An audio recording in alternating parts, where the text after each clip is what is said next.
आज का हमारा इंग्लिश ग्रामर का टॉपिक है लेटर राइटिंग, पत्र लेखन। क्या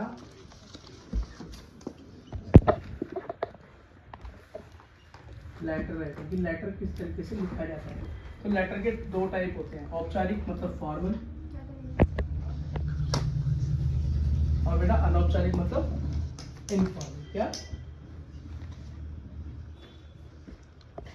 मतलब जहाँ पर फॉर्मेलिटीज करनी पड़े वो फॉर्मल लेटर, और जहाँ पर फॉर्मेलिटीज ना करनी पड़े वो इनफॉर्मल लेटर्स या अनफॉर्मल लेटर्स, अनफॉर्मल। ठीक है। अच्छा एक चीज देखो, ये इनफॉर्मल लेटर्स में जो मेन लेटर्स हम पढ़ते हैं वो पढ़ते हैं विद्यालय के लिए, टू स्कूल। क्या टू स्कूल। अब स्कूल के लिए हम किस लिए पढ़ते हैं भाई? स्कूल के लिए हम क्यों करते हैं? छुट्टी के लिए, है ना, या किसी बात की इंफॉर्मेशन देने के लिए हम लिखते हैं। और नेक्स्ट होता है भाई कंप्लेंट लेटर्स। क्या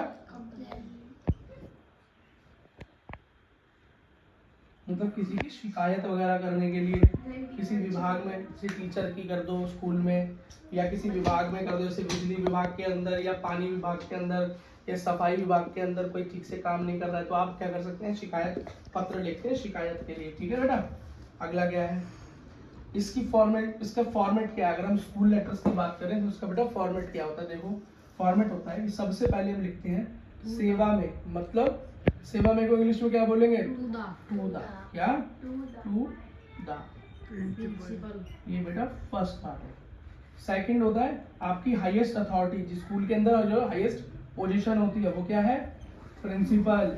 क्या यहाँ पर क्या? To the principal. क्या प्रधानाचार्य मतलब प्रिंसिपल। नेक्स्ट आता है अपने स्कूल का नाम, name of school, name of school. Next आता है भाई एड्रेस ऑफ स्कूल। फोर्थ क्या आता है? Address of school. बेटा फिफ्थ आता है आपका टॉपिक। विषय का क्या मतलब होता है? टॉपिक। क्या होता है बेटा? टॉपिक। और आपका टॉपिक क्या होना चाहिए? जिस भी रिलेटेड आप लेटर लिख रहे हो अपने प्रधानाचार्य जी को, प्रिंसिपल जी को, वो बेटा शॉर्ट फॉर्म में, मतलब कम से कम वर्ड्स के अंदर एक्सप्लेन कर देना। मानता हूँ कि आप बेटा फीवर की वजह से छुट्टी मांगना चाहते हैं। क्या आपको बुखार चढ़ा है तेज, इसकी वजह से आप छुट्टी मांगना चाहते हैं, तो क्या तो इसमें टॉपिक पे क्या लिखेंगे? बुखार के लिए अवकाश का प्रार्थना पत्र। बेटा हिंदी में लिखा कि बुखार के लिए अवकाश का प्रार्थना पत्र चाहिए। इंग्लिश में क्या लिखोगे?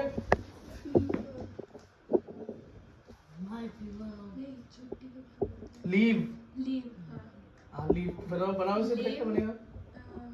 प्लीज लीव मी फॉर, ये यहाँ हम टॉपिक में लिखेंगे प्लीज लीव मी। बेटा टॉपिक क्या होगा? टॉपिक होगा फीवर की वजह से या हमारे वो बुखार की वजह से प्रार्थना पत्र, यही तो टॉपिक होगा। ठीक है। हाँ तो क्या होगा इसका? होगा हाँ to grant leave because of fever.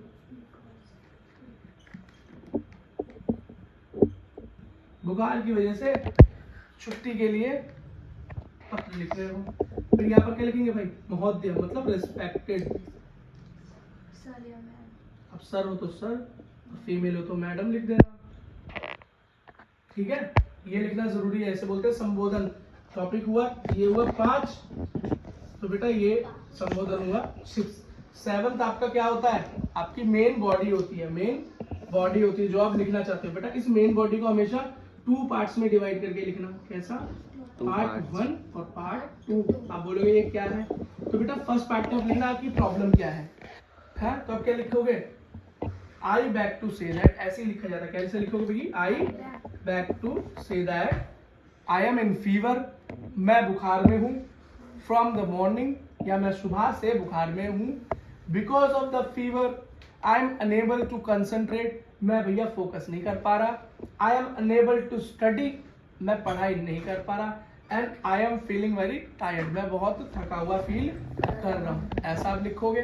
ठीक। अब आपकी मर्जी, आप क्या लिखना चाहते हो, आपको और क्या परेशानियां हो रही हैं। ये हो गया आपका फर्स्ट पार्ट, जहाँ पे आप अपनी प्रॉब्लम्स के बारे में बता रहे हो, आपकी परेशानी के बारे में बता रहे हो। और नेक्स्ट होता है पार्ट 2। तो पार्ट 2 में आप क्या लिखोगे कि आप क्या चाहते हो, व्हाट यू वांट, क्या आप क्या चाहते हो। जैसे so I want you to grant me leave for today, तो मैं चाहता हूँ कि आप मुझे आज की छुट्टी दें। तो प्लीज लिखना है इसके अंदर। क्यों प्लीज का यूज क्यों, प्लीज ग्रांट पे क्यों? बेटा प्रधानाचार्य बड़े हैं तो आप रिक्वेस्ट करोगे, आप उनको ऑर्डर तो दे नहीं सकते, तो क्या बोलोगे? So I want you to please give me grant me leave for today so that I can go to doctor और go to home to rest, ताकि मैं रेस्ट कर सकूं, घर जा सकूं या डॉक्टर के पास जा सकूं। ठीक है, बस उसके बाद आप क्या लिखेंगे? इतनी बात काफी होती है बेटा, ज्यादा बड़ा लिखने की जरूरत नहीं है, क्योंकि नंबर बीच में ज्यादा लिखने के नहीं, बीच में स्प्लिट करके लिखने के मिलते हैं अपने इन सारी फॉर्मेलिटीज को पूरे करने के लिए। एंड में बेटा हम क्या लिखेंगे? 7th 8th part thank you. क्या थैंक यू? आपका आज्ञाकारी मतलब 9th में योर ओबीडेंटली, योर ओबीडेंटली। ये ओबीडेंटली का मतलब क्या होता है? जो आपकी सारी बातें माने। ठीक है, अगला आपका नाम, 10th क्या होगा? नेम, और 11th होगा आपकी क्लास। और बेटा रोल नंबर लिखना चाहो तो लिखो, नहीं तो कोई बात नहीं, कोई जरूरी नहीं है। लिख दोगे तो अच्छा, आपका लेटर थोड़ा सा बड़ा हो जाएगा।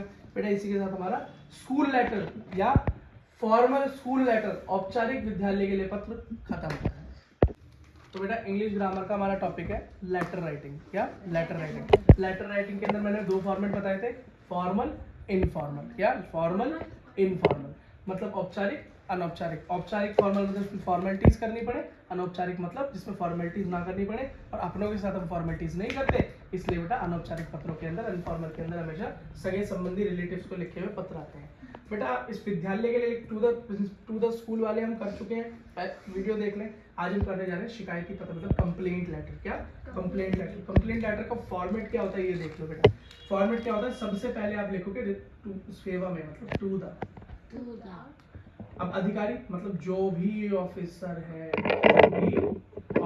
मान लो आपने बिजली विभाग को लिखा मतलब इलेक्ट्रिसिटी डिपार्टमेंट को लिखा, या वाटर डिपार्टमेंट को लिखा, या म्युनिसिपल डिपार्टमेंट को लिखा। म्युनिसिपल डिपार्टमेंट क्या होता है? सफाई, इसको एमसीडी बोलते हैं। ठीक है, उसको लिखा तो आप उनके ऑफिसर को लिखोगे, टू दी ऑफिसर या ऑफ दिस डिपार्टमेंट, जो भी डिपार्टमेंट है। मान लो आप एमसीडी को लिख रहे हैं, एमसी डी क्यों लगाया मैंने यहाँ पे? क्योंकि म्युनिसिपल कॉर्पोरेशन दिल्ली की बात कर रहे हैं, डी। अगर किसी और शहर की होती तो एमसी कुछ और होती है ना, कुछ और होती, किसी जगह की कुछ और होती है ना, जैसे गाजियाबाद की कुछ और है, दिल्ली की कुछ और है। उसके बाद विभाग मतलब किस डिपार्टमेंट पे आपने बात की है, तो मैंने मान लिया एमसीडी डिपार्टमेंट, एमसीडी डिपार्टमेंट। ठीक है, सफाई विभाग लिख सकते हो। ठीक है, अगला शहर का नाम, जहां से भी आप, मैं तो दिल्ली का हूं तो मैं दिल्ली लिखूंगा, आप जहाँ के हो वहां का नाम लिख देना। या आपको जो भी टॉपिक पे दे रखा हो, क्या पता टॉपिक में दे रखा हो, आप जी इस शहर के अंदर ये दिक्कत है, आप ये लेटर लिखो। विषय मतलब टॉपिक।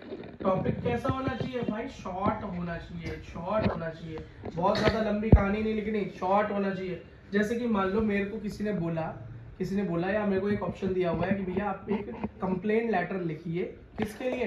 अपने सफाई विभाग में लिखिए या पानी विभाग में लिखिए, वाटर डिपार्टमेंट के अंदर लिखिए क्या कि पानी की शॉर्टेज हो रही है। क्या हो रही है? पानी की शॉर्टेज हो रही है जी, 1 हफ्ते से बड़ी परेशानी हो रही है पीने के पानी की। तो उसका टॉपिक क्या लिखोगे कि आप उसका टॉपिक लिखोगे because due to the shortage of, या फॉर द रिकवरी ऑफ, या फॉर द करेक्शन ऑफ, या फॉर द चुप हो जाओ। ठीक है, for the complaint of water shortage. मान लो वाटर की शॉर्टेज हो रही है, कहाँ? फ्रॉम, और कितने दिन से हो रही है लिखने की जरूरत नहीं, शॉर्टेज इन आवर एरिया। भैया हमारे एरिया में वाटर की शॉर्टेज हो रही है, इस वजह से मैंने कंप्लेंट लिख रहा हूँ। क्यों सारी कहानी क्यों नहीं लिखी यहाँ पे? क्योंकि भैया एक टॉपिक है तो इससे सिर्फ एक इंट्रोडक्शन देने की बात होती है, लेकिन पूरा टॉपिक हम लिखते हैं बॉडी में। तो यहाँ हम शुरू करते हैं महोदय, क्या संबोधन, इसमें हम लिखते हैं रिस्पेक्टेड। क्या? अगर वो लड़की है तो लड़का है तो सर, और लड़की है तो मैडम। हिंदी में खाली महोदय से काम चल जाता है। अब ये है बेटा बॉडी का मतलब है मेन जो आपको लिखना होता है, कंप्लेंट जो लेटर आपको लिखना है वो है मेन बॉडी को 2 पार्ट्स में डिवाइड करो हमेशा। किसमें? 2 पार्ट्स में। पहले तो अपनी परेशानी बताओ, एंड में जो आप सॉल्यूशन चाहते हैं वो बताओ। तो इसमें क्या लिखोगे? अगर मैं यही मेरा लेटर है, यही मेरा कंप्लेंट लेटर है, भैया शॉर्टेज चल रही है, तो क्या बोलोगे? महोदय, रिस्पेक्टेड सर या मैडम,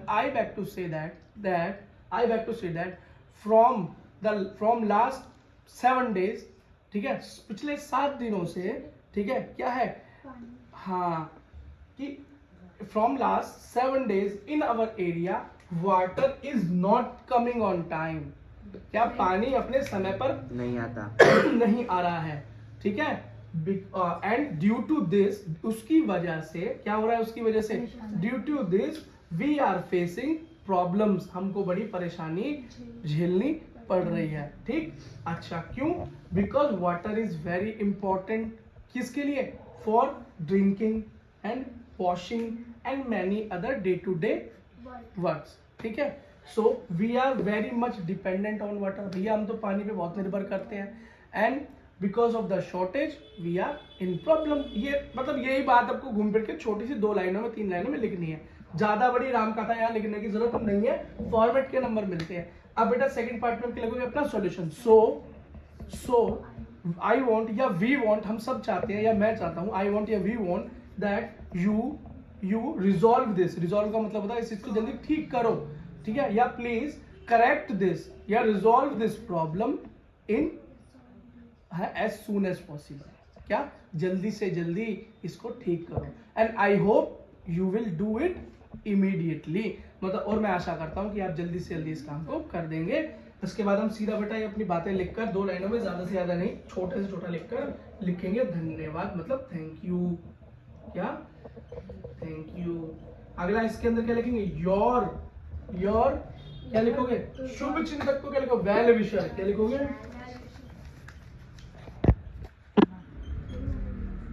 योर वेल विशर। कौन? नेम, योर नेम, जो भी नाम लिखना हो बेटा लिख देना, अपना असली नाम मत लिखना, अगर टॉपिक में लिखा तो अच्छी बात है। एंड में एड्रेस, क्या? और बेटा एड्रेस का फॉर्मेट मैंने आपको ये बता दिया, एड्रेस के फॉर्मेट में सबसे पहले मकान नंबर, फिर उसके बाद आपका हाउस नंबर के बाद गली नंबर मतलब स्ट्रीट नंबर, उसके बाद आपका एरिया, आप किस एरिया में रहते हैं, अगर किसी गांव में रहते हैं एरिया के बाद तो उस गांव का नाम लिखें या डिस्ट्रिक्ट का नाम लिखें और सीधा अपने शहर का नाम लिख दें। जैसे हम किस एरिया में रहते हैं, हम रहते हैं बेटा वेस्ट गोरख पार्क, गांव का नाम है शाहदरा और शहर का नाम है दिल्ली, हम इस तरीके से लिखेंगे और यहाँ पर ये आप पूरा लिख देना, ठीक है बेटा। इसी के साथ आपका ये तो बेटा लेटर राइटिंग के अंदर हम लास्ट पे आ चुके हैं, इनफॉर्मल लेटर्स के अंदर, मतलब फॉर्मल लेटर्स के अंदर हम स्कूल और कंप्लेंट लेटर कर चुके हैं। अब हमने क्या करना है? इनफॉर्मल लेटर करना है। इनफॉर्मल मतलब जहाँ पर औपचारिकताओं की जरूरत नहीं होती, फॉर्मेलिटीज की जरूरत नहीं होती, मतलब हम अपने रिलेटिव्स को जब पत्र लिखते हैं, अपने लवर को लिखते हैं, अपने फ्रेंड को लिखते हैं, अपनी मम्मी को लिखते हैं, अपने पापा को लिखते हैं, अपने दोस्त को लिखते हैं, अपनी बहन को लिखते हैं, तो बेटा वहां पर हमें फॉर्मेलिटीज की जरूरत नहीं होती। फॉर्मेलिटी जैसे धन्यवाद, आपका ये, आपका वो, ये सारी चीजें लिखने की बहुत ज्यादा जरूरत नहीं होती, और बेटा लेटर लिखते हुए हम बहुत ज्यादा फॉर्मल शब्दों का इस्तेमाल नहीं करते, ठीक है। अगला देखो, यहाँ पर बेटा सबसे पहले शुरुआत टू द ये नहीं होती, इसके अंदर बेटा कैसे शुरुआत होती है? फर्स्ट होता है आपका खुद का एड्रेस आएगा, सेंडर्स एड्रेस। सबसे पहले अपना एड्रेस लिखना, क्या? अपना एड्रेस लिखना। एड्रेस लिखने का फॉर्मेट मैं बता चुका हूं अभी, कैसे? मकान नंबर, गली नंबर, एरिया, गांव एंड देन शहर। अब कोई बोलेगा भैया मेरा तो गांव है ही नहीं, तो कोई बात नहीं, हटाओ शहर लिखो। कोई बोले भैया मेरा मकान नंबर ही नहीं है, तो गली नंबर तो है, गली नंबर लिखो। समझ में आ गया? अगला देखो, गैप दो, क्या दो? गैप दो, और गैप के बाद क्या लिखो? जिसको भेज रहे हो, जिसको भेज रहे हो, जिसको रिसीव करना है, रिसीवर का एड्रेस डालो, इसका रिसीवर का एड्रेस डाल दो। फिर बेटा अपना संबोधन डाल दो। संबोधन में क्या होता है? वही, या तो रिस्पेक्टेड या डियर फ्रेंड, है ना, या रिस्पेक्टेड मॉम, है ना, या डियर मॉम लिख सकते हो आप उसमें, डियर मॉम कोई बात नहीं, है ना, या माय डियर फ्रेंड, है ना, आप लिख सकते हो। और बेटा फिर मेन बॉडी पे आ जाते हैं। मेन बॉडी के अंदर हम क्या लिखेंगे? वही 2 पार्ट्स में डिवाइड करना। इसमें बेटा प्रॉब्लम्स तो कुछ होती ही नहीं, ज्यादातर हम प्रॉब्लम्स के लिए पत्र कम लिखते हैं, पापा मम्मी को ही लिखते हैं कि मम्मी किताबों के पैसे खत्म हो गए भेज दो। तो अगर ऐसे लिख रहे हो कि मम्मी को पत्र लिखना है, किसके लिए लिखना है? किताबें खत्म हो गई, पैसे खत्म हो गए बुक्स के लिए, तो मम्मी मेरा नया सेशन शुरू हो गया है, सारे किताब पहले पैसे खर्च हो चुके हैं, मुझे क्या करो कुछ। अब मैंने अपनी सारी प्रॉब्लम बता दी, तो सेकंड पार्ट में क्या लिखोगे? आप मुझे इतने इतने पैसे भेज दो ताकि मैं अपनी ये किताबें ले सकूं, ट्यूशन फीस भर सकूं, जो भी आपकी जरूरत है, ठीक है। ये हो गया मेरा काम, 2 पार्ट्स हो गए। उसके बाद यहाँ पर थैंक यू नहीं लिखते, एंड में क्या? थैंक यू नहीं लिखते, सीधा क्या लिखते हैं? आपका या योर्स, क्या जो भी आपका रिलेशन है, सेंडर से रिसीवर से जो भी आपका रिलेशन है। मम्मी को लिखा है तो कौन होगा? सन होगा। पापा को लिखा है तो सन होगा, बहन को लिखोगे तो ब्रदर होगा, भाई को लिखोगे तो ब्रदर होगा, दोस्त को लिखोगे तो फ्रेंड होगा, एंड देन लास्ट में आपका नाम होगा। अगर नाम गिवन है लेटर में, ये आपका नाम है, ऐसे से आपका लेटर लिखना है, तो अच्छी बात। हो सकता है आपको एड्रेस भी गिवन होगी, इस एड्रेस पे आप रहते हैं, यहाँ पर आपको भेजना है। और अगर ना दे रखा हो तो बेटा ये भी बनावटी लिखना, ये भी बनावटी लिखना, और नाम की जगह पे लिख देना XYZ। क्या XYZ कुछ भी, लेकिन अपना रियल नेम नहीं लिखते। और बेटा फ्लो में या क्लास मत लिखने लग जाना, है ना, ये सब नहीं होता इसमें, ठीक है बेटा। इसी के साथ आपके लेटर की ये वीडियो खत्म।